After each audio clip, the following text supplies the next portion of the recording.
Hey, Brian Steer, Blue Homes Real Estate, jumping on for this week's edition of Just a Tip Tuesday.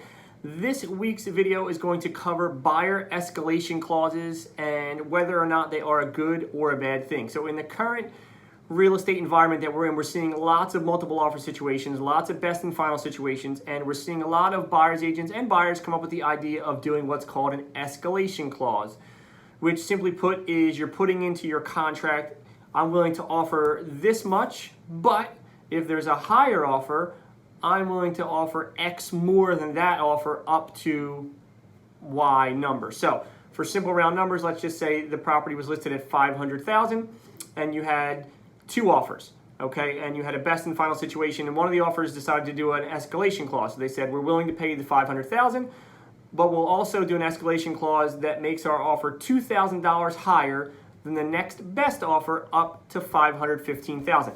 Now that sounds great, it sounds really fancy, it makes it seem like you're doing something extra special, but in some cases it can hurt you and make you lose out on the property. So for instance, if you have a situation where there's multiple offers and you have a cash offer right at $500,000, and then you have a finance offer, let's say some sort of a 10% down conventional, FHA, some other sort of financed offer that's also $500,000, but they put in their escalation clause to beat the next best offer by $2,000 up to $515,000.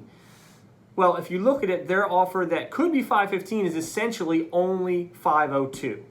So what you're asking the seller to do then is to choose your offer of $502,000 over a potential cash offer or offer with much better terms that's only a few $1,000s less. So when the seller's agent sits down with the seller to go over the offers, you're going to say, hey, here's our cash offer for $500,000 with great terms.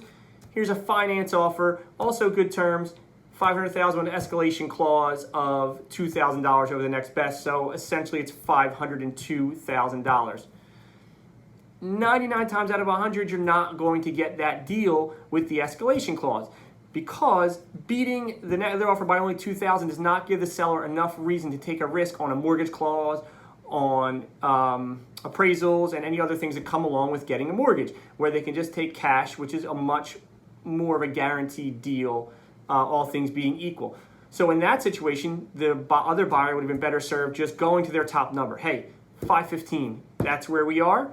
And now there's a $15,000 gap in those sale prices, and maybe the seller would consider passing up on more of a sure thing with the cash because $15,000 is much more significant, right? So there are situations where they can be good, but there's a lot of situations, in my opinion, where they don't help you out at all. You need to make that escalation number a big enough number to really make that seller think about passing up on other deficiencies in your offer.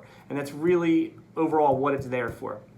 So once again, Brian Steer, Blue Homes Real Estate, covering escalation clauses today. If you have any questions or want it explained a little further, feel free to drop me a comment or give me a call at 609-425-9428. Hope it was helpful. We'll see you next week for the next Just a Tip Tuesday.